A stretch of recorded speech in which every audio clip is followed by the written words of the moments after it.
Nous allons fêter nos 100 ans. À vrai dire, nous ne savons pas vraiment comment vivre une telle célébration. C'est une première pour nous. C'est pourquoi nous nous sommes mis en route pour saisir cette opportunité le mieux possible. Cet anniversaire sera bien plus qu'une fête. Nous voulons renouveler notre désir de servir Dieu, l'Église et la société pendant ces 500 jours entre le 2 octobre 2028 et le 14 février 2030. Déjà, des personnes de près de 70 pays se sont réunies pour le préparer en rêvant aux 100 prochaines années de notre histoire. Lors des assemblées régionales, nous sommes tous intervenus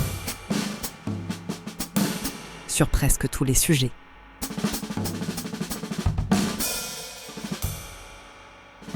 Comme dans toute famille, nous n'avons pas tout prévu, ni tout résolu en détail, mais nous continuons à travailler à l'unisson. Et cela nous enthousiasme. Le Père nous a proposé de suivre l'exemple des premiers chrétiens lors de cette préparation, en nous centrant sur certains thèmes au cours des 2 prochaines années. La première étape commence en octobre, être contemplatif au milieu du monde pour découvrir ce quelque chose de divin caché dans les réalités les plus ordinaires du travail, de la famille et de la vie en société. L'année suivante, nous poursuivrons ce chemin en cultivant la valeur de l'amitié, pour être le Christ qui passe et découvrir le Christ chez les autres, car c'est dans ces liens d'amitié que nous partageons l'évangile de cœur à cœur.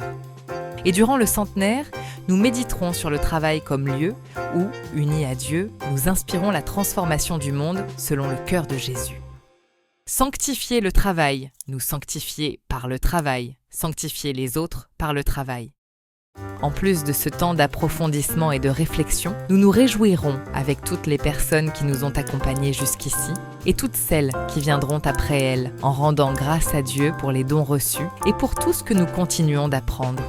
Les 100 prochaines années sont sur le point de commencer. Nous poursuivons notre chemin vers le centenaire.